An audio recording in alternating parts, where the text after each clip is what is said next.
Hello, everybody. My name is Chris Flippin, and welcome back to another video where I have someone very, very, very special that I want to introduce to you guys today. Her name is DeLisa Branch-Nealy. Hi, DeLisa. How are you? Hi, everybody. Hi, guys. Good to see you. So DeLisa has graced us with her presence today, and for those of you guys who haven't been to any of the events and seen a lot of the amazing stuff she does, we're going to talk about a little bit of that today. But anyways, DeLisa, why don't you go ahead and introduce yourself to the audience? Tell us a little bit about yourself, where you're from, what you do, et cetera, et cetera. Okay, well, here we go. I'm DeLisa, and most people refer to me as Mama D, but I am DeLisa or Lady D or Lady DeLisa. I have lots of AKAs. However, I just want to tell you a little bit about myself. I'm a registered nurse, and I'm also a traditional dancer in Zimbabwean style. I'm part of a company here out in Oakland. And I have been just so energized with the I Am Creator group.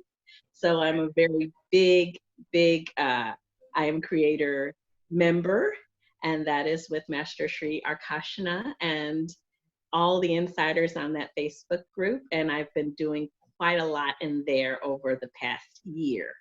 So I have launched a YouTube channel from their class that I took in the Freedom Lifestyle Creators, and I lost my YouTube channel about a year ago. So I'm getting traction there, and I love it. It's called DeLisa's Life Dance.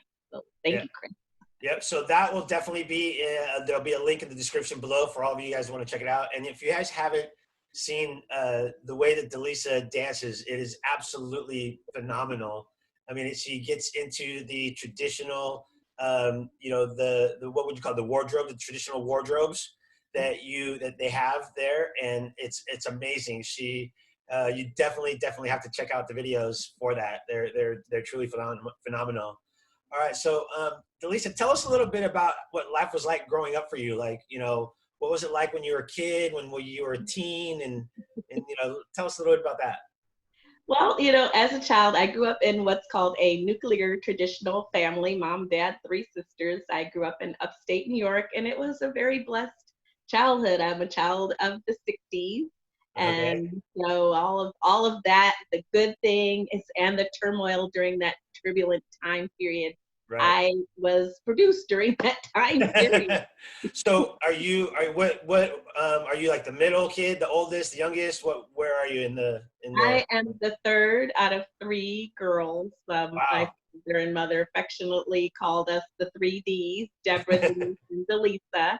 Right. And just recently, it's weird that you should ask, I just recently found out that I have a photo of my grandmother and my grand aunt and my grand uncle in a club in Chicago in 1953 called Whoa. Club DeLisa. What? That's awesome. Club. So I come from a very musical family. My father played jazz, my sister's classic piano, and I danced. And my other sister did gymnastics, and she sang, and all of us are very creative girls. Definitely. So it sounds like a creative family going way back. That's awesome. So how did you get along with the family? Well, was it, how did you get along with your sisters? Like, how did that, or was it like kind of like, like for me, like when we were younger, we didn't get along, but then, now my sister and I have an awesome relationship now. Right. So how was that like for you? The thing was, with my family, it was all very good. But as we know, the mother holds the glue of the family, a lot of that. Right. And I lost my mother to lung cancer when I was 16. So that really had a basis for me to really take a downward turn being in those. How old were you when that happened? I was 15 when she got diagnosed with cancer, and she passed away in 1979. So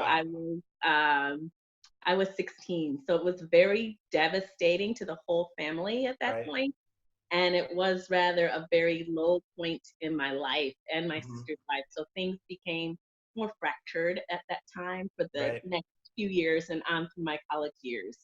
Okay. So it was difficult. So that's perfect. That leads us right into the next question. Like, what was it that, kind of woke you up from realizing, that the things that were happening, were just a part of life? Like, what woke you up to be the person that you are now? Because you're absolutely phenomenal. I mean, from the very first time that I met you at the Superpower Live event down in Long Beach to seeing you guys here and connecting with you here in Facebook, and realizing that you only live across the bay, it's pretty awesome. So, like, what was it that really got you to change? So, as I said, when you're young, and I was barely getting a start, and my sisters as well were barely getting a start, and different things happened in the course of, my father started another relationship. I had a stepmother, I suddenly had a stepsister. I had lots of different things to navigate, feelings and fears and anxieties, and knowing I had to go to college. However, I think for me, always it's been community. I was a cheerleader. I was a dancer through high school. Those things, community is what has grounded me in my life since my mother was absent. Community helped me, helped ground me and helped me stay stable enough to be able to function and not go down the very negative path. So I found that throughout my life, community is the basis of trying to get through those hard times. Right. And I couldn't agree with you more. I grew up without my father at all. And if it wasn't for, I surfed a lot, and I had a lot of friends who surfed. And, so we were always like meeting up in the morning and going to the beach. And, and then when I got into sports, I mean, that was huge for me, like the camaraderie that you got out of the sports. When my daughter was younger, she played soccer pretty much throughout all her life. And when she got to high school, she almost didn't want to play. So I remember when she was moved out here with me, I really instilled, just, play, while, the last 2 years, you got, your junior, senior year, play and see how it goes. And she ended up getting scouted out by a local community college here in the Bay Area, which is, it was De Anza Junior College. Oh, yeah, I know. Right? So at 17 years old, she was the starting goalie.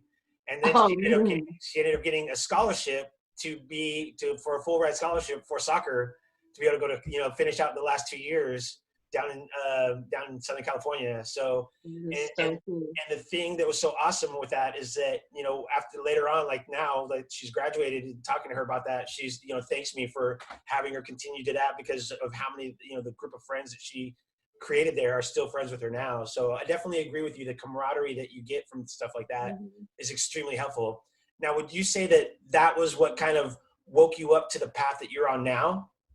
Oh, yes. I've always been on the seeker's path. I've always been on the law of attraction path. And I feel that I've been doing that. Lots of times, we have the leaders, Wayne Dyer, Abraham Hicks, now Master Sri Akarshana, and just sharing that, you do things in your life and you may not necessarily know that you're manifesting, but you really are. The things that you say, the words you choose to use, the vibration, and what Master Sri Akarshana says, your vibe is your tribe. Right. So I've been vibrating.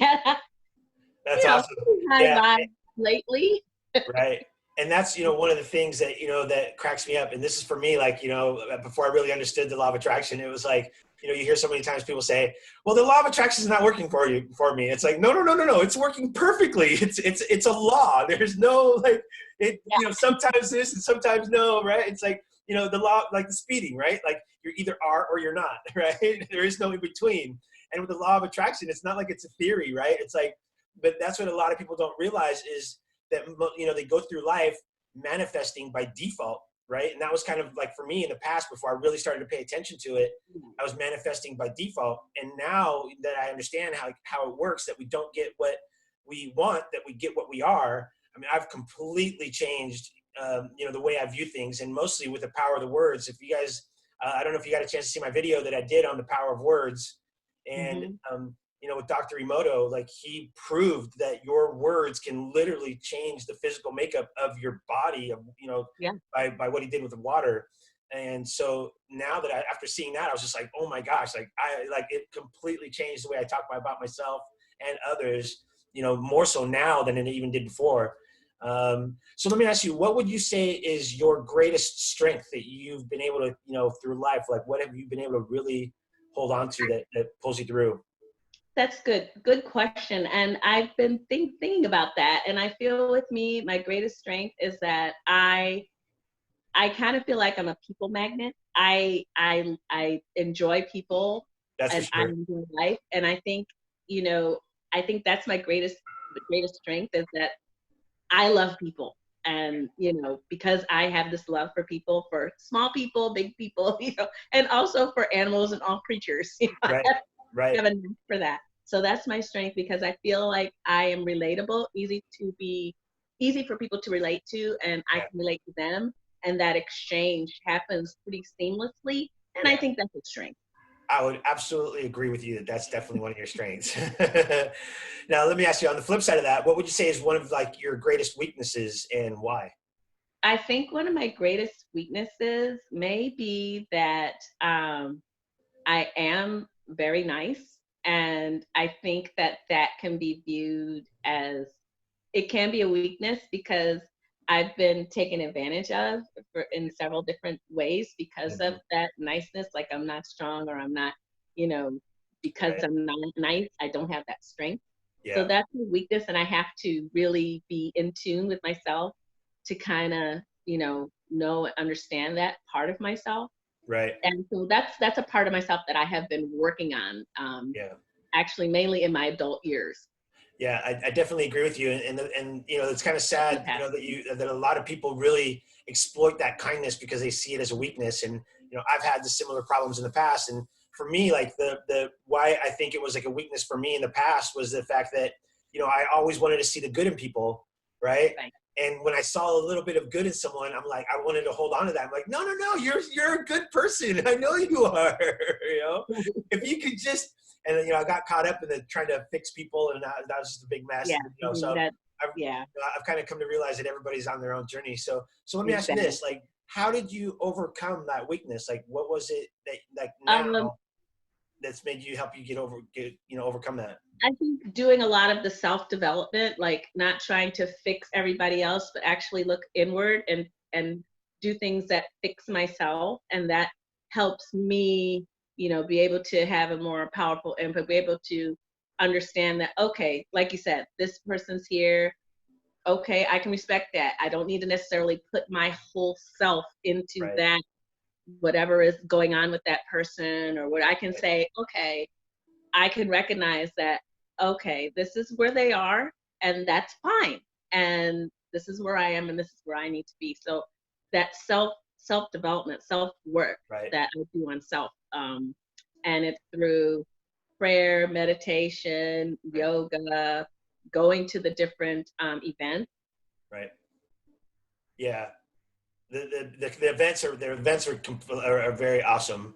And I couldn't agree with you more. Like I think that that's a lot of the things for me in the past. Like I kept repeating these cycles that happened to me because I wasn't doing the work on me. And that's exactly. I couldn't. I mean, I got goosebumps when you were talking about that because I was like, oh my god, that's exactly how I overcame it. you Yeah, know, right. and, and I think I really want to stress to the audience, if you haven't taken the time to really understand yourself, you're never going to understand anybody else. That's And very true. once you take the time to stop looking externally for answers and not necessarily blaming other people for the things that are going on, but I think we do get stuck in that, why is this happening to me? Why are you doing this to me? Why are you saying this to me? And until you can start thinking to yourself, like, okay, look, what am I supposed to learn from this? Life, this is something that I say in my videos and I say to other people all the time is like, life doesn't happen to us, it happens for us to learn from. Right. That is And, good. and once you can realize that it's our responsibility for our own happiness and we can go inwards. Oh my gosh, for me, I cannot even begin to describe like the inner peace and the happiness and the joy that I have found within me. Right. And what's crazy is before, like I was looking at, like I used to need like the validation of friends, of family, Mhm. of a woman in a relationship to have that happiness. And yet I was still like, even at the point where I had everything that I ever wanted, it was still like I wasn't happy. That Hmm. was because I hadn't done the work on myself. So Right. definitely, for anybody who's watching this, if you really want your life to change, like that is one of the first things that you have to do is start looking inward. So great, great, great answer, DeLisa. I love that. So let me ask you, can you give the audience one practical application of the law of attraction that has worked for you on a consistent basis? I would say what I've done in the past, and I still like to do. I have that writing down your goals Hmm. and like reading them and like reviewing them. I sometimes put um, those goals smaller and put them in my wallet and keep them on me. And Oh, no matter nice. where I am, I just like take it out and I look at it and reread it. Those kind of things. And I also keep I always, well, this is something that I've been doing lately that seems to be working. I have, you have different applications now. Everything is an application. So I have an application that has positive affirmations on the application. So every day there is a positive affirmation that comes up, and Right. I read that every day on my phone. So I kind of use the technology for that. But I really like having it on me, like having my Right. goals on my person in my wallet or close to me so I can grab them out. Yeah, that's awesome. And I was hearing the other day that, any goals that you haven't written down is nothing more than just a wish. Right. And so recently it's so awesome that you were talking about this specific thing, because I would say, in the past I had, had my affirmations that I would do, and, I would look at them, but I wasn't looking at them consistently. I would write them Mhm. down, and even though I put them up on my wall, it wasn't like I was reading them every day. And Mhm. I was reading somewhere, oh, it was in Think and Grow Rich, Oh, and yeah. where he talks about, writing down your goals and, what they are, whether they're financial or for love or for health or whatever they are, and reading them every night before you go to bed and every morning before you wake or after you wake up. Right. And so literally, I think it's just been about a month since I started doing exactly what you're saying right now. So yeah, so and I've noticed a difference in since I've started doing that. I've noticed a difference in the way, that I go throughout my day. It doesn't Right. seem like I veer away from those goals as like I did in the Mhm. past. Because like for me, like one of the things was starting this YouTube channel, right? And when we first met way back in, I think it was in July at the Yeah. Superpower Live event, I wanted Mhm. to get it started then, but then I hadn't written it down. I hadn't, been looking at it and, reminding myself, get started. And so like for like 5 months or so, I just was stagnant. And now that I wrote those down, it's like all of a sudden it's like You're every on day I'm fire. right. It's like I'm putting out content every day, and so it's that Awesome. I love it. yeah, and it's building momentum, and I think that's so awesome. That's a really great tip for people to use. All right, so I know that you're pressed for time, so we're going to go ahead and finish up here. I wanted to ask you what do you have planned for DeLisa in the future? Like what's tell us all about what's going There's a on. lot. I have a meeting. That's why I'm going to a meeting that I have already envisioned having the outcome of it already. So it's going to be a great meeting, but that's happening. I will keep you posted on that. But also, Awesome. the dance group, the Chinyakare Ensemble, we have a very big event coming up in March in Oakland. We're going to be dancing for the 25th year of Wow. Diamond Okora. It's a huge African dance festival that happens March 12th to the 15th. So we're going to be a part of that. It's in Oakland. If Awesome. you go to my latest YouTube, it is in the link to that. But yes, Okay. so you'll find all of the different links on my All YouTube right. channel. I also am growing my own business with water. I know we share a love of alkaline water. So I am doing that as well. So I've got quite a lot coming up. Awesome. Just make sure you like, subscribe, share. Yeah, yeah. So I'll definitely for any of you guys that want to check out the all of the stuff that she's doing. There's definitely going to be links in the description below. There's going to be links to her YouTube channel. There's going to be links to her like she mentioned, the alkaline water, and that's the Kangen alkaline water. If you guys aren't familiar with it, please go and check out her demo video that she's got. And if you have any questions for her about the alkaline water, reach out to her. And like I said, we're both part of it, so we're both here in the Bay Area. But check her out, DeLisa Branch-Nealy. Thank you so very much for joining me You're the today. best, Chris. I Chris, love you so I much. just want to say, love my brother from another mother. Chris, you are amazing. Keep it up. I just love this, and great things for both of us in 2020 and everybody out there. Join us, come feel better, and be healthy. Dance, sing, Do what makes you happy. Enjoy life, everybody. That's what it's all about. Be happy in this now moment. Namaste, my friend. Namaste, everyone.